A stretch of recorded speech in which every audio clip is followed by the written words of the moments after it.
오늘 우리가 읽은 이 로마서 말씀, 이 말씀은 사도 바울이 로마에 있는 교회에 보낸 편지입니다. 편지 내용 가운데 11절에 보니까 내가 너희에게 가기를, 내가 너희를 보기를 간절히 원한다. 그리고 15절에 보니까 나의 간절한 소원이 있다. 11절에도 간절히라는 말, 15절에도 간절한 소원이라는 말이 있죠. 오늘 이 바울의 편지를 보면서 바울의 간절함을 우리가 볼 수 있습니다. 여러분, 우리는 오늘 이 사도 바울의 간절함, 이 간절함을 통해서 다시 한번 내가 품어야 할 간절함이 뭔가 다시 한번 점검할 수 있는 믿음의 시간이 되시기를 주님의 이름으로 축원드립니다. 아멘. 여러분에게 간절함이 있죠. 간절함이 없는 분들은 아마 아무도 없을 겁니다. 그러면 여러분에게 있는 간절함은 뭡니까? 무엇에 대한 간절함을 가지고 계십니까? 아마 가지고 있는 자신의 형편, 또 자신의 수준, 상황에 따라서 아마 각각의 간절함을 가지고 계실 겁니다. 어떤 분에게는 건강함이 간절할 것입니다. 어떤 분에게는 재정에 대한 부분이 간절할 수 있고요. 어떤 부분에게는 사업에 대한 부분, 가정에 대한 부분, 자녀에 대한 부분 등등 아마 다 다른 간절함을 가질 수 있겠죠. 또 어떤 분에게는 성공이라고 하는, 어떤 분에게는 안정이라는 것, 이러한 간절함도 있을 겁니다. 저는 목회를 하다 보니까 부흥에 대한 간절함이 있고요. 또 공동체를 세우는 일에 대한 간절함이 있습니다. 근데 보니까요, 이 간절함이 한두 개가 아니더라고요. 이것도 간절하고 저것도 간절하고 여러 가지의 간절함을 우리는 가지고 있죠. 사실 우리가 이 땅을 살아갈 때 이 간절함이라는 것은 꼭 필요한 요소입니다.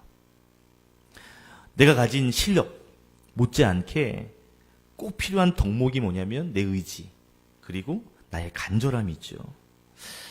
어떤 일을 하고자 할 때 그 의지요, 그 간절함, 그것은 때로는 실력보다 더 값진 역할을 할 때가 있습니다. 간절하지 못해서 못 누리는 것들도 있거든요. 예를 들면 그런 것이죠. 예를 들면 간절함은요, 힘들고 어려울 때 희망의 끈을 놓지 않게 만드는, 그래 조금만 더 해보자 하게 만드는 역할을 하기도 합니다. 또 간절함은 그 자리에서 끊임없이 노력하게 만들기도 하죠. 간절함 때문에 더 노력하고 더 노력하는 역할을 주기도 한다는 것이죠. 여러분, 사도 바울에게도 간절함이 있었습니다. 사도 바울을 움직이게 하는 그 간절함이 있었거든요. 그것이 뭐냐는 거예요. 11절에 보니까 여러분을 간절히 보고 싶다. 15절에도 간절한 소원이 있다. 그 사도 바울은 지금 로마에 편지하고 있는데 로마에 가고 싶은 간절함이 있었어요. 또 15절 끝에 보니까 복음을 전하는 것이 간절한 소원이었습니다. 그러니까 사도 바울의 간절함은 뭐냐면 내가 로마에 가서 이 복음을 전하는 것. 다시 말하면 로마에 가서 내가 가지고 있는 이 복음의 진수, 이 복음의 진수를 더 경험하게 만드는 것. 이것이 바울의 간절함이었습니다.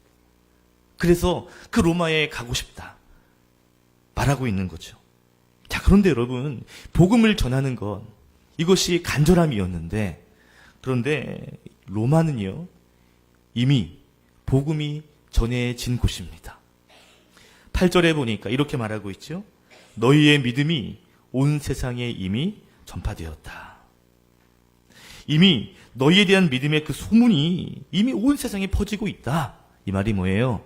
복음을 들었고 복음으로 살고 있고 믿음으로 살고 있는 그 모습, 그것이 이미 막 소문나고 있다. 이미 로마에는요, 복음이 전해졌습니다. 이 로마에 이 복음이 전해진 배경은 뭐냐면 예루살렘 교회가 핍박을 받았어요. 그래서 핍박받고 있는 자들이 흩어집니다. 그 가운데 하나가 로마이기도 했죠. 어떻게 보면 로마에 가장 많은 핍박이 있을지도 모르는데, 그런데 로마까지도 흩어진 사람들이 있었습니다. 그리고 그곳에 복음을 전했습니다. 마치 북한처럼, 중국처럼 복음이 절대 갈 수 없는 곳 같은데, 그런데 거기까지도 복음이 흘러가듯이 로마에까지도 복음이 전해졌고 복음으로 사는 사람들의 소문이 많이 나고 있었다는 것이죠. 물론 로마에는 아직 믿지 않는 사람들도 많이 있습니다. 뿐만 아니라 로마에는 여전히 율법을 강조하는 사람들도 있습니다. 여전히 유대인들도 많았어요. 헬라인도 많고요. 그런데 그러한 가운데 복음을 받은 자들도 있었다는 거죠. 오늘 그들에게 편지하고 있는 겁니다. 재밌는 건 로마 교회는 사도 바울이 세운 교회가 아니에요. 오늘 13절에서 알 수 있듯이 사도 바울은 로마에 방문한 적이 없습니다. 아직 한 번도 여러 번 가려고 했지만 갈 수 없었어요. 때로는 막히고 때로는 상황이 좋지 못해서 갈 수 없었습니다. 13절 보세요. 나는 여러분에게 가려고 여러 번 마음을 먹었지만 그런데 지금까지 길이 막혀서 그 뜻을 이루지 못했다. 안타까움으로 편지하고 있습니다. 자, 그러면 이런 질문이 생기는 거죠. 이미 사도 바울은 복음이 없는 곳에, 복음이 필요한 곳에 가서 복음을 전하고 교회를 세웠거든요. 그런데 이미 로마에는 교회가 세워져 있고 믿음이 좋은 사람들도 있다는 소문도 났는데 굳이 왜 또 복음을 들고 가겠다고 하는 걸까? 복음이 필요한 또 다른 곳이 많이 있을 텐데 왜 바울은 그 복음을 들고 또 다시 간절함으로 그곳에 가겠다고 하는 걸까? 이미 교회는 세워져 있는데요. 이미 믿음의 사람들이 활동하고 있는 그곳에 가서 왜 다시 복음을 들고 가려는 걸까 하는 것입니다. 어떻게 보면 특별하지 않아 보이는 상황 가운데 그는 간절함을 가지고 그 앞에 로마로 가려고 했다는 거죠. 왜 그랬을까요? 오늘 답을 먼저 하나 말씀드리자면 그것은 변화 때문입니다. 첫 번째 교훈을 좀 나눈 다음에 제가 좀 부연 설명할게요. 우리가 묵상해야 될 것이 뭐냐면 우리가 바울처럼 내 안에 변화에 대한 간절함이 있는가, 변화에 대한 목마름이 있는가, 이것을 한번 묵상해야 합니다. 우리는 간절함이 있죠. 그런데 환경이 바뀌기를, 문제가 해결되기를 원하는 간절함은 있지만 정작 내가 복음으로 변화되기 위한 간절함이 있는가 한번 점검해야 한다는 것입니다. 사도 바울은 복음을 전하기 위하여 로마에 가겠다 그랬어요. 15절 말씀 보십시오. 바울의 간절한 소원은 로마에 있는 성도들에게 복음을 전하기 위함이다 라고 말합니다. 여러분, 복음에는 두 가지 기능성이 있거든요. 첫 번째는 뭐냐면 구원을 이루기 위한 기능성입니다. 복음의 가장 근원적인 기능이 뭐냐? 영혼을 구원받게 하는 것이죠. 십자가의 보혈의 능력으로, 예수님 그리스도의 능력으로 하여금 하나님 나라를 보장받게 되는, 구원받는 것, 천국 가는 것, 이것이 복음의 능력 아닌가요? 복음은 다른 말로 말하면 우리의 신분을 변화시키는, 구원의 신분으로 변화시키는 능력이 있습니다. 죄인에서 의인으로, 지옥 가는 인생에서 천국 가는 인생으로, 하나님의 자녀로 신분의 변화를 주는 것이 복음의 기능입니다. 또 한 가지 복음의 기능이 있어요. 그것은 뭐냐면 삶의 변화입니다. 첫 번째가 구원의 기능이 구원의, 즉 신분의 변화 주었다면, 두 번째로 복음이 주는 기능이 뭐냐면요, 복음이 우리 안에 들어와서 우리의 삶을 바꾼다는 것이죠. 우리의 삶을 변화시킨다는 것입니다. 여러분, 로마서는요, 복음을 전하는 말씀이에요. 로마서가 1장부터 16장까지 있는데 1장부터 10장까지는 복음이 무엇인가, 그 복음의 주체 예수 그리스도에 대해서 자세하게 설명합니다. 그 다음 12장부터 16장까지는 그 복음을 받아들인 사람들의 삶이 어떻게 살아야 되는가, 다시 말하면 복음을 가진 사람들이 어떤 변화를 가지며 살아야 되는가에 대해서 자세하게 말해주는 성경이 로마서입니다. 그러니까 바울이 로마로 가고 싶은 마음, 그리고 이 로마서 편지를 쓰게 된 가장 궁극적인 이유는 뭐냐면 복음을 전해주고 그 복음을 통하여 사람들이 변화되기를 원했던 것이죠. 우리 11절 말씀을 한번 같이 읽겠습니다.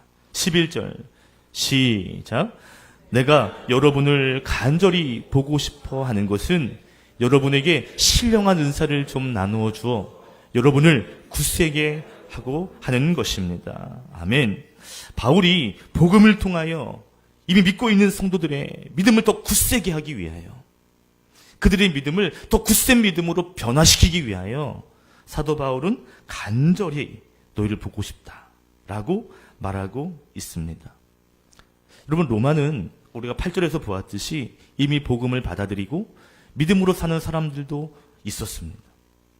문제는 뭐냐면, 문제는 그러한 사람들이 복음을 받아들였지만, 복음이 그 가운데 심어졌지만 삶의 방향, 믿음의 어떻게 보면 방향, 삶의 태도와 방법이 변해야 되는데 이게 잘 변하지 않는 것이죠. 물론 복음을 전에 받아들여서 구원에 이르는 사람들도 많이 필요했어요. 첫 번째 기능이요.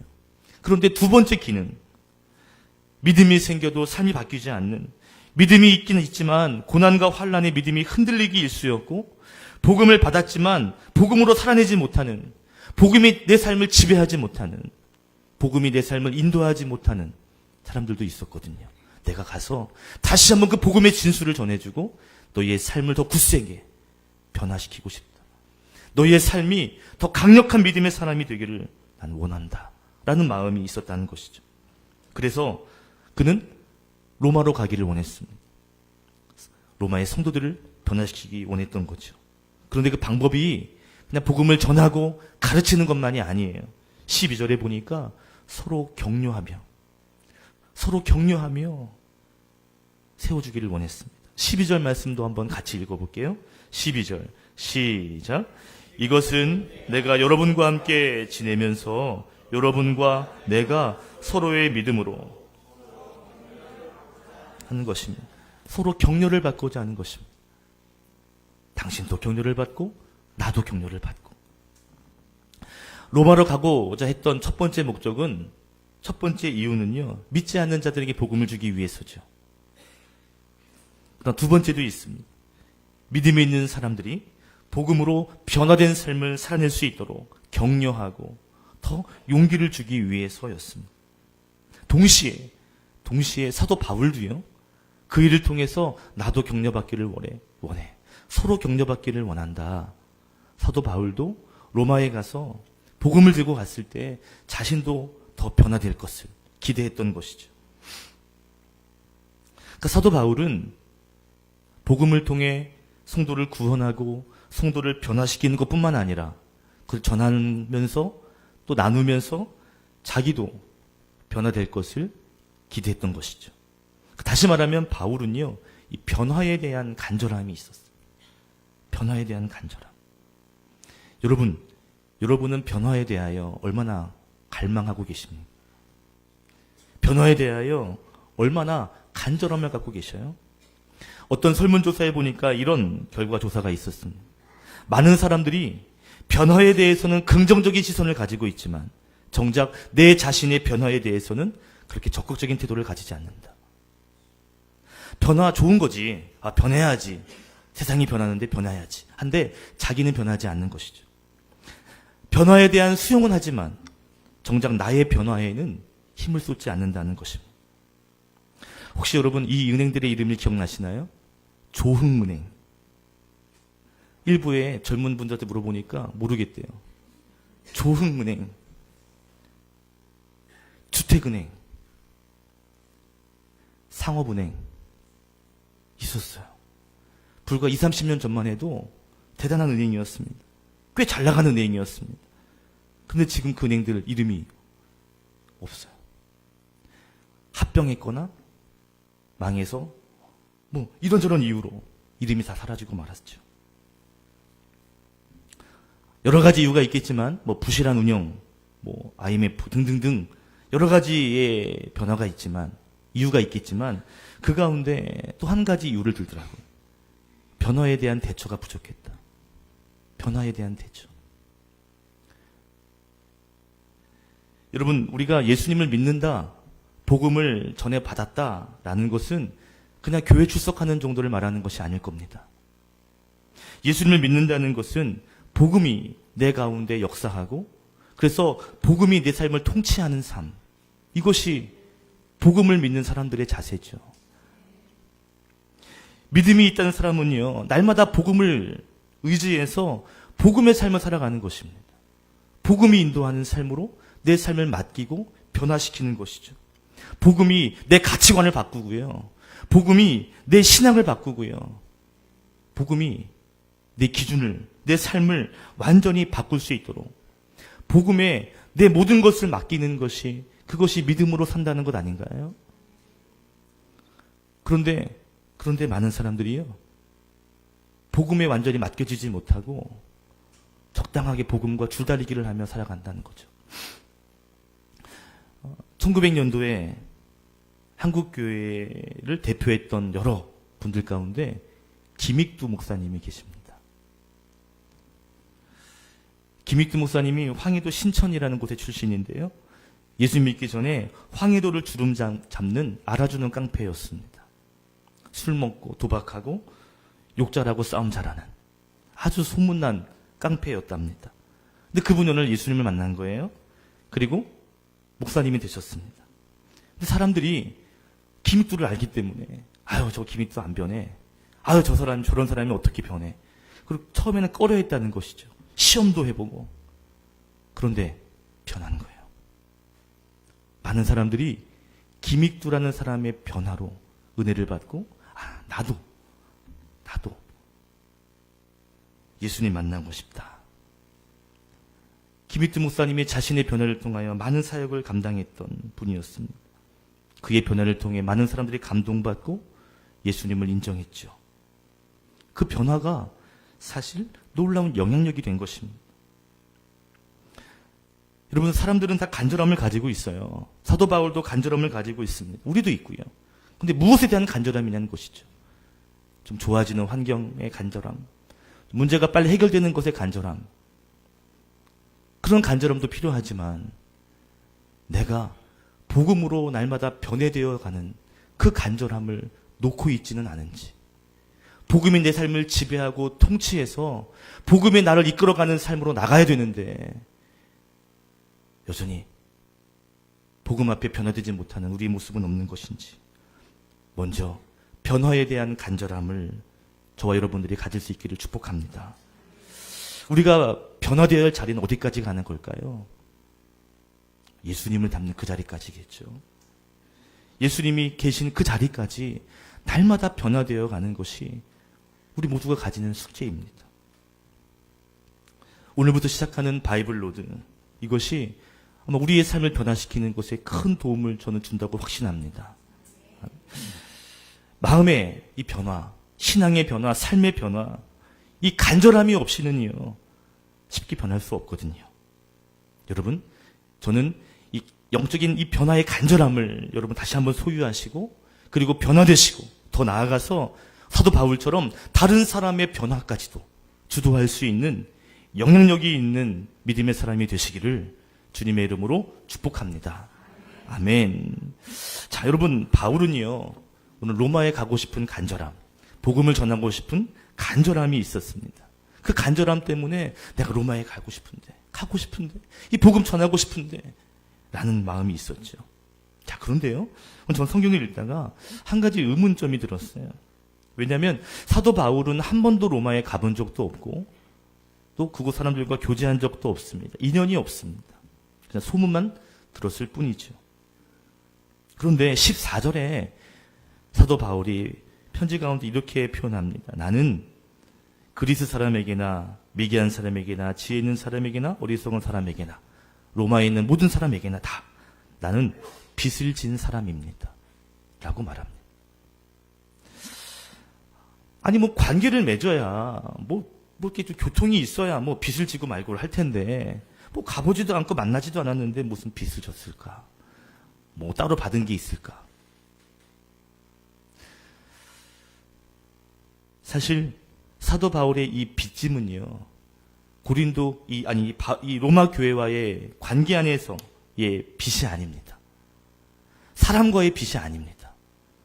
오늘 그는 예수님과의 빚, 그것 때문에 거기에 있는 사람들에게까지도 내가 빚을 졌다라고 말하는 것이죠.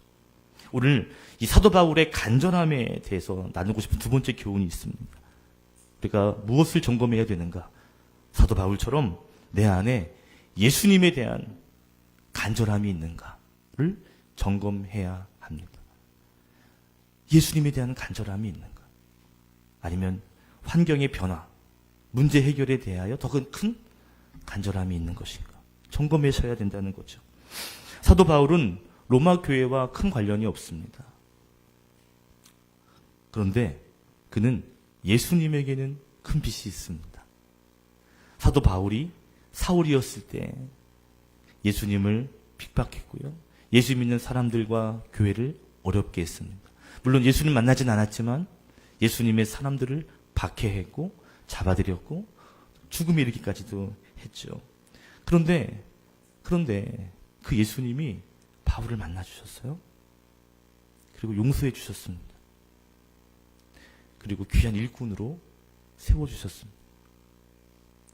감당할 수 없는 자리에 지금 있는 것, 그들을 만나서 사역하는 것, 이 모든 것이 사실은 사도 바울에게는 빚진 거죠. 엄청난 선물이고 또 엄청난 은혜지만 지나고 보니까 너무 빚진 거예요. 근데 사도 바울이 오늘 로마에 있는 성도들에게 내가 빚진 자들이다. 당신뿐만 아니라 내가 만나는 모든 사람들에게 난 빚진 자입니다. 예수님 때문에. 그런데 여러분 8장 12절에 보면 이런 고백을 하죠. 나뿐 아니라 당신들도 빚진 자입니다. 이렇게 말해요. 우리 8장 12절 말씀 우리 성경과 화면을 통해 함께 읽겠습니다. 시작. 그러므로 형제자매 여러분,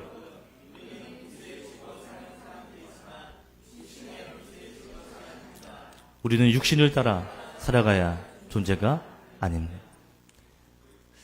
형제자매 여러분, 여기는 이 편지를 받는 로마 교회의 성도들을 말하죠. 나도 그렇고 당신도 그렇고 다 우리는 빚진 자입니다. 나도 빚진 자, 당신들도 빚진 자. 왜? 우리와의 관계의 문제가 아니라 예수 그리스도 안에서 빚진 자라는 거죠. 그래서 8장 1절부터 12절까지 예수 그리스도를 이야기합니다. 2절에 보니까 죄와 사망의 법에서 예수 그리스도가 우리를 해방시켰다. 죄와 사망의 자리에서 우리를 해방시킨 분 예수님이라는 거예요. 10절 11절에 예수 그리스도께서 우리를 살리셨다. 우리를 구원하셨다라고 말합니다. 15절 16절 17절에 예수 그리스도를 인하여 8장을 말하거든요. 15절에 보니까 예수 그리스도 때문에 우리가 하나님을 아빠 아버지라 부를 수 있다. 16절 17절에 예수 그리스도 때문에 우리가 하나님의 자녀가 되었고 하나님의 상속자가 되었다라고 말합니다. 예수님에게 빚졌다는 거죠. 그래서 우리가 빚진 자라는 거예요. 사도 바울은요, 누구를 만나든지 난 예수님에게 빚진 자라는 사실을 기억했습니다. 그래서 로마에 있는 사람들 향해서도 나는 빚진 자야. 나는 빚진 자야. 라고 고백하고 있습니다. 여러분, 저는 이 고백을 좀 묵상했어요. 빚진 자다. 아, 예수님에 대한 간절함이 있구나. 이 사도 바울에게는요, 정말 죽음도 두려워하지 않는 예수님의 간절함이 있었습니다. 우리가 지난 금요일 우리가 공연을 봤지만 이번 초대교회 사람들 예수 그리스도 때문에 죽음도 망설이지 않고 화형당하는 것들을 봤잖아요. 생명보다, 내 생명보다 귀한 그리스도, 예수님. 그 간절함이 있었던 것이죠. 그러면서 우리에게도 말합니다. 우리도 빚진 자. 여러분, 내 안에 예수님에 대한 간절함이 있는가 한번 점검해 볼 필요가 있습니다. 혹시 여러분 가운데 감기 드신 분이 계실 거예요. 이 중에도 아마 감기 바이러스가 있겠죠. 그런데 이 감기 바이러스는 우리의 호흡기를 통해 여러 가지를 통해 우리 몸에 들어옵니다. 그런데 재밌는 건 이 감기 바이러스가 동일하게 들어가지만 어떤 사람은 감기에 걸리기도 하고 어떤 사람은 감기를 이깁니다. 걸리지 않아요. 무슨 차이죠? 어떤 사람에게는 바이러스가 세게 들어가고 적게 들어가고 뭐 이런 큰 차이인가요? 아니에요. 가장 큰 원인은 자기 면역력일 것입니다. 면역력이 강하면 감기 바이러스를 이길 수 있는 거예요. 근데 면역력이 약하면 감기에 드는 것이죠. 이 차이는요, 내 면역력의 차이인 것이죠. 바이러스보다 강하냐, 면역력이 약하냐의 차이입니다. 여러분, 한번 생각해 보십시오. 우리 모두 다 복음을 받은 사람들 아니에요? 우리 모두 다 예수님을 영접한 사람들 아닙니까? 다 우리 가운데 예수님 계시잖아요. 그런데 왜 예수님, 그 복음이 능력이 대단한데, 그 예수님의 구원의 사역이 엄청난데 왜 나를 바꾸지 못하느냐 하는 것입니다. 왜요? 예수님보다 내 면역력이 더 크기 때문이에요. 왜 복음 앞에 내가 벗겨지지 않는가? 예수님보다 내 자아가 더 강하기 때문입니다. 예수님이 계시지 않는 건 아닌데 내가 더 강하니까요. 예수님의 방법, 예수님의 스타일보다 내 방법, 내 스타일대로 사는 거예요. 내가 더 강한 것이죠. 여러분, 우리는 예수님에 대한 간절함을 가지고 살아야 합니다. 이 간절함을 잃어버리면 우리는 내 스타일대로 살 수밖에 없는 거예요. 내 안에 내 방식이 가장 편하거든요. 사도 바울이 왜 복음이 있는 사람들에게 또 복음을 들고 가겠다고 하는 걸까? 그들의 복음으로 살아가는 자리까지 그들을 격려해서 변화시키기 위한 것입니다. 사도 바울이 왜 함께 교제하면서 나도 변되기를 원할까? 그들과 함께 교제하며 또 자기가 성숙해지는 것이죠. 복음이 내 삶을 변하도록, 복음이 내 삶을 통치하게 만들어야 되는데요. 이게 잘 안 되는 것이죠. 여러분, 예수님에 대한 간절함을 붙잡고 계십니까? 아니면 나를 더 강하게 하는 그런 간절함을 붙잡고 계십니까? 오늘 사도 바울이 말하는 간절함은 변화에 대한 간절함, 그리고 예수님에 대한 간절함이었습니다. 그것이 사실 복음의 기능이에요. 여러분, 간절함을, 이 영적인 간절함, 이 복음에 대한 간절함을 다시 한번 붙잡을 수 있기를 축복합니다. 아멘. 제가 몇 주 전인 것 같은데요. 집에 들어갔는데 사모님의 설교를 듣고 있는데 이찬수 목사님의 설교를 듣고 있더라고요. 제 설교를 듣지 않고 이 설교를 듣고 계시더라고요. 근데 이렇게 그 후반부를 이렇게 같이 들었는데 이 목마름에 대한 비유를 하시는 거 들었습니다. 간절함이라는 것도 뭐 목마름과 같은 거잖아요. 사막에 가면 탈수 증상으로 더우니까요. 많이 춥겠죠. 그러니까 뭐를 챙겨가야 돼요? 물을 챙겨갈 수밖에 없죠. 당연한 거잖아요. 그런데 이 사막에서 탈수 증상으로 죽은 사람들을 보니까 물이 없어서 죽는 사람은 별로 없고 물이 있는데도 탈수 증상으로 죽는 경우가 많더라는 거예요. 그래서 왜 그런가? 아니, 목이 마르면 물을 마시면 되는데 근데 왜 물이 있는데도 왜 탈수 증상으로 죽는 건가? 이상하잖아요. 이유가 있다는 거죠. 뭐냐면 이게 더운 날이다 보니까 이 땀이나 이런 것들이 나서 이게 목마름을 경험해야 되는데 느껴져야 되는데 이게 잘 느껴지지 않는다는 거예요. 말라버리고 한다는 거예요. 물론 뭐 지역마다 다를 수 있겠지만 그러다 보니까 이 목마름, 이 간절함을 느끼지 못하는 거예요. 그래서 물을 마셔줘야 되는데 목마르다, 힘들다, 탈수 증상이 온다, 물을 마셔줘야지. 이러면 안 죽는데 못 느끼는 거예요. 그래서 물을 들고 있으면서도 탈수 증상으로 죽거나 아파할 수 있다는 것이죠. 우리도 그런지 않은가요? 우리도 내가 뭔가 문제가 생기고 뭔가 특별해질 때 그때 예수님께 더 나가야지라는, 여러분, 그럴 때가 늦은 수도 있습니다. 그래서 그 사람들이 그렇게 얘기한대요. 그러면 그 목마름을 느끼고 하려면 어떤 방식으로 살아남을 수 있는가? 목마를 때 마시는 것이 아니라 시간을 정해놓고 그때그때마다 물을 마시는 방법이 가장 좋은 방법이라는 거죠. 1시간 지나면 좀 먹고 또 1시간 지나면 먹고. 그래서 그 목마름을 느끼면서 느낄 때 마시는 것이 아니라 그냥 정해놓고 먹는 거예요. 여러분, 저는 이 말에 일리가 있다고 생각하고 이것이 영적인 우리에게도 도전이 된다고 생각합니다. 우리의 간절함, 변화와 예수님에 대한 간절함과 목마름, 우리가 체감으로 느끼지 못하고요. 살 때가 너무 많거든요. 너무 큰 문제들이 우리 앞에 펑펑 터지면 우리가 놓칠 수 있거든요. 방법은 하나 있습니다. 정해놓고 그것을 묵상하고 기도하고 나아가는 거예요. 그때가 되면 할 거야가 아니라 정한 시간과 정한 장소와 하나님께 약속을 통해 계속 간절함으로 나아가는 훈련이 되어야 한다는 것이죠. 오늘 사도 바울에게는 복음에 대한 간절함, 변화와 예수님에 대한 간절함이 있었습니다. 여러분, 이 간절함, 이 영적인 목마름을 날마다 묵상하시고 채워나가시기를 축복합니다. 우리 교회는 좋은 교회예요. 바이블로드가 있잖아요. 정기적으로 1년에 2번 있잖아요.